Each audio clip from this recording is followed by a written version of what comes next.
What's up, everybody? It's Joseph R. Wheeler III, artist, founder, and the president of the ONYXCON Foundation. What it is to survive as an artist, to be an artist, and how hard it can be in America especially.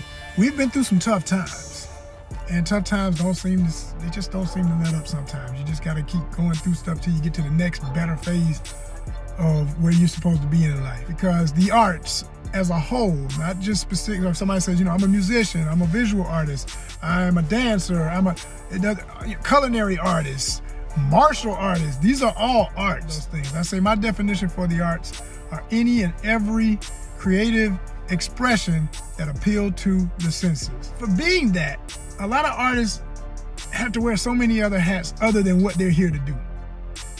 I'm a person who understands my purpose. I know what I'm here to do in life, and I'm here to leave that legacy. And so the biggest frustration for an artist is to have to wear so many other hats besides what the hell you're here to do, okay? Nothing's more frustrating. And the older I get, the more real this gets to me. What used to be a theory that I just had to, sit back, observe life, and let me see if I can prove this to be absolutely true. And I've seen no flaw in it.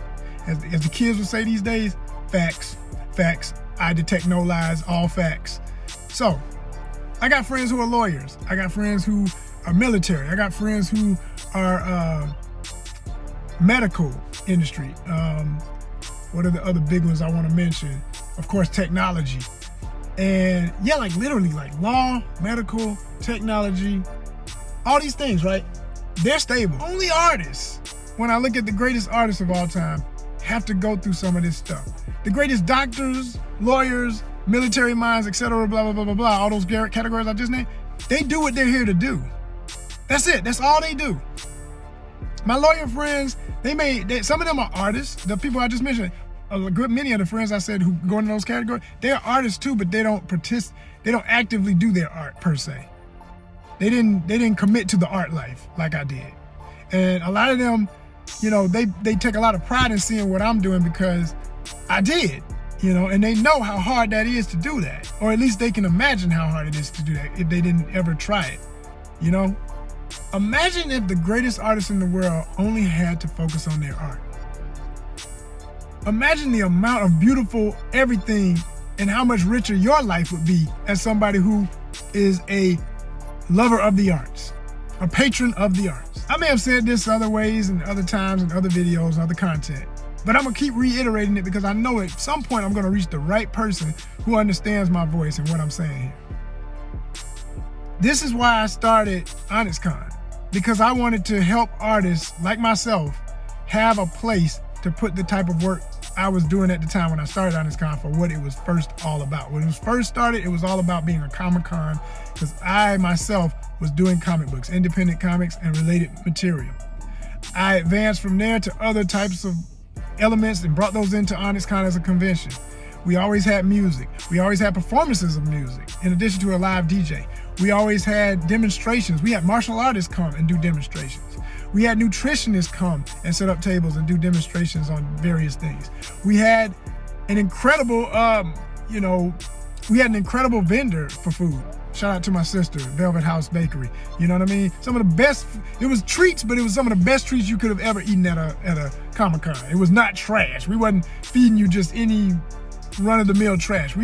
She had real food, you feel me? That's what ONYXCON brought you. And I'm very proud of that every time I think back about what we gave the communities, right? We were able to have 30 plus vendors every time we opened our doors to our patrons, to our public. And we had all types of artists. We had especially comic book creators, but we had novelists. So we had writers, and to make a comic book, you usually write something too. So we had writers and illustrators and writers of novels. We had we had a film festival. Yeah, ONYXCON did a lot back then, and we still are. So now we're online ever since 2020. And all I'm asking everybody to understand is that when we ask you for donations now, it's not simply with the ambition to bring back the possibility of the convention. It's to continue what we're doing online, to get monetized online, and then consider the possibility of bringing back the live convention. with a new staff that can do that for me.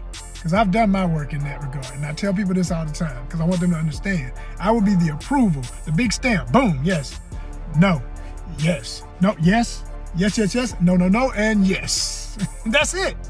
And the reasons are plenty, but primarily because hosting an event, managing an event and all that is extremely stressful. And I'm very proud of the grays in my salt and pepper beard, but I promise you one thing, I don't want to be the president of an event that in less than 2 years gets so just like, you see how this little white patch, this whole thing on me, I'm gonna be Gandalf the White because of doing ONYXCON again after 15 years. I got nothing to prove to anybody. I'm gonna still do it if I can when we get the right budget. Now, what is the right budget, somebody might ask? I've talked about this before, but I'm gonna talk about it again with this audience here we have on YouTube, and I might put this up on Instagram too. But we need a 6-figure budget. The beauty of this thing is I came to the realization just in the last few months, and I've been promoting it ever since, and it's starting to catch on slowly but surely as things do. We have 18 point, well, used to be 0.2. By the time I say that, it could be 0.5, hell, it could be 20,000 overnight. You never know with social media. But it was 18.2, now it's just 18. Numbers drop when you start asking for what you really need and when you start defining exactly the type of audience you want to have. People don't feel as comfortable, they leave, but then you get, I've learned, let them leave. Because you're going to get an even better audience when you get rid of all the folks who don't understand what you're really doing. So anyway, we got 18,000 on our Instagram. What is 18,000 times 12? As in 18,000 people putting in 99 cents. That's all we're asking, 99 cents per month on Instagram. You can follow for free, but you ain't gonna see much because now our main feed, we do post still, but you're not gonna see as much. You're gonna think you're getting, oh, well, this is pretty cool. He still posts every day. Yeah. But for every one post you might see, or 2 posts, or even 3, 4, 5 if we're doing them in the story, not so much in the feed that you see on our Instagram, at ONYXCON, you're gonna see twice that, thrice that, 5 times that if you are a subscriber. Because those are the people we're gonna feed the most because they're helping feed us. They're keeping ONYXCON alive. They're keeping me from doing what I'm doing right now. I wanna get to the point where, I was talking about Romare Bearden. At the point of his fame in his career, Romare would show up at even his art shows wearing his custodial uniform, his overall outfit, coverall. And I always thought that was so cool. I like that. I love the symbolism of what he was sharing. He's saying, I'm proud of everything that I am, and I'm at work. That's what it said to me. I'm not saying he said that, but that's what that said to me.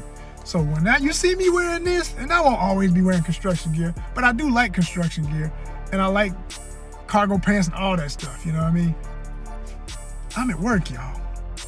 We're building. We are building. But as proud as I am of the building, I'm gonna be more effective when I have the budget I deserve and that I've earned. I'm not asking for nothing I haven't earned, y'all. I've done my community right. For anybody who wants to say, man, you gotta put back in the community, you gotta.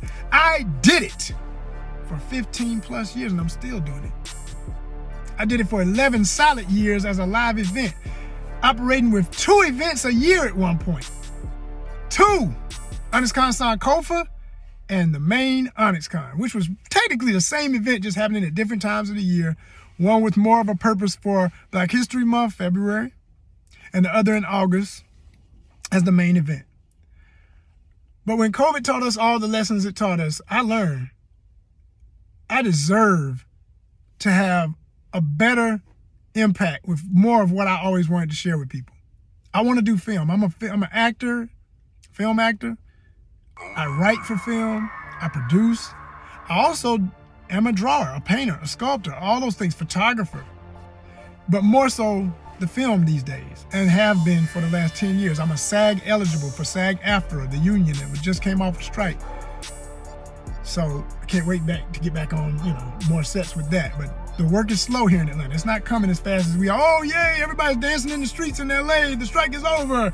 But guess what? In Atlanta, it feels like it ain't because it's still slow. And you got to get in the car and do everything but what you're here to do every day of your life. The lawyers still go into the courtroom and study for their cases.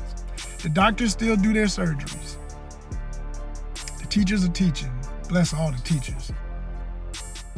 I probably shouldn't even mention teachers because they don't get what they're supposed to all those big money folks get what they're supposed to get and do what they're here to do.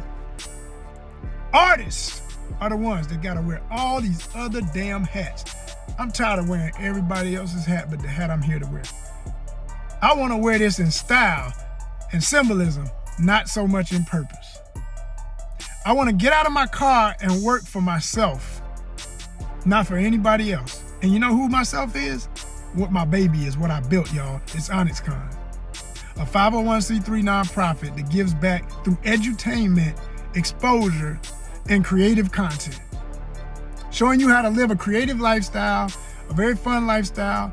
And no, we're not the nonprofit that is strictly for kids or strictly for just families as a whole. We're for it all. We really focus especially on adult content, quite frankly. Let's make stronger adults so that if people decide to have children, they make healthier kids, which all in a whole as families make healthier communities. And as people who love the arts, because see, you're gonna go see Marvel and DC movies, you're gonna buy their comics, you're gonna get their apparel, you're gonna have it on everything you and your children and everybody wear. You're gonna mention it in your talk every day. You know, I felt like Superman. Girl, I was like Wonder Woman. It's gonna become part of you. It always has, generationally. But when people start to complain and say, well, we need our own, and we don't get enough representation, well, there were organizations, and there are organizations, like ONYXCON, that did conventions, live conventions, to show you we got our own. And we did get support. But now we're asking for everybody who supported us then to support us in the framework of what we're doing now, and to understand it's a different situation when we're on social media. And so I'm asking my adults especially to participate in this primarily adult-focused content. That doesn't mean, oh man, what is it doing now? Is everything sex? Yes, no. Everything's not sexual. But yes, we have sexy innuendo, just like Marvel, just like Wonder Woman. Do you know the history of Wonder Woman as a character? Look that up. We have what we need to get the job done. Ladies, IG models, and the like, would you like to be a representative for ONYXCON? We're using this approach. I put that on my sub, my sub, my sub. I put that on my sub, my sub, my sub. Yeah, let my trunk knock till the tape pop. My rims chop chop while the bass drop. I let my trunk knock till the tape pop. My rims chop chop while the bass drop.